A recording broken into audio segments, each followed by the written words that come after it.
চায়নার সাংহাই শহরের কাছাকাছি আমরা এখন আছি। আমাদের আরও একটু উত্তরে নর্দার্ন চায়নার দিকে যাওয়া লাগবে।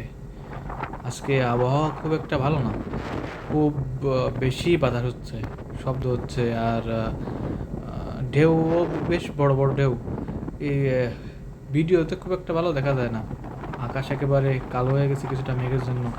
আর আকাশ যদি নীল না থাকে তাহলে সাগরের জল একেবারে কালো কালো মনে হয়। এখানে একটা ফিশিং বোট ছিল, আর অনেক ফিশিং বোট আছে এদিকে সামনের দিকটায়। এটা সাংহাই থেকে আমরা আরো সামনের দিকে মানে উত্তরের দিকে এগোচ্ছি। নর্দার্ন চায়না একটা ফিশিং বোট। আবহাওয়া খুব একটা ভালো না, বেশ বেশ হাওয়া হচ্ছে, মানে খুব জোরেই হাওয়া হচ্ছে। জল একেবারে চেঞ্জ, জলের কালার একেবারে কালো হয়ে গেছে, ঢেউ ভাঙতেছে এখানে জাহাজের সাথে লেগে লেগে। আর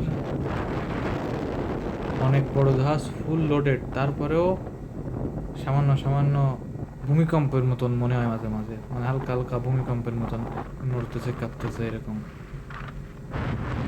fishing boat, Chinese fishing boat, এত কাছাকাছি চলে আসছে। ফিশিং বোটটা কত ছোট দেখাচ্ছে, অনেক কাছে ছিল, আমাদের জাহাজের তুলনায় অনেক কাছে, অনেক ছোট মনে হচ্ছে। কাছাকাছি ছিল কিন্তু আমাদের জাহাজ এত বড়, আর সমুদ্রের এত বড়, এত বিশালতা, যে ওই ফিশিং বোটটারে একেবারে একটা বিন্দুর মতন মনে হচ্ছে।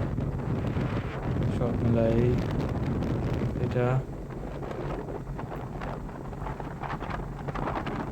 ধন্যবাদ ভিডিওটি শেষ পর্যন্ত দেখার জন্য। Thank you so much for watching. See you in the next video.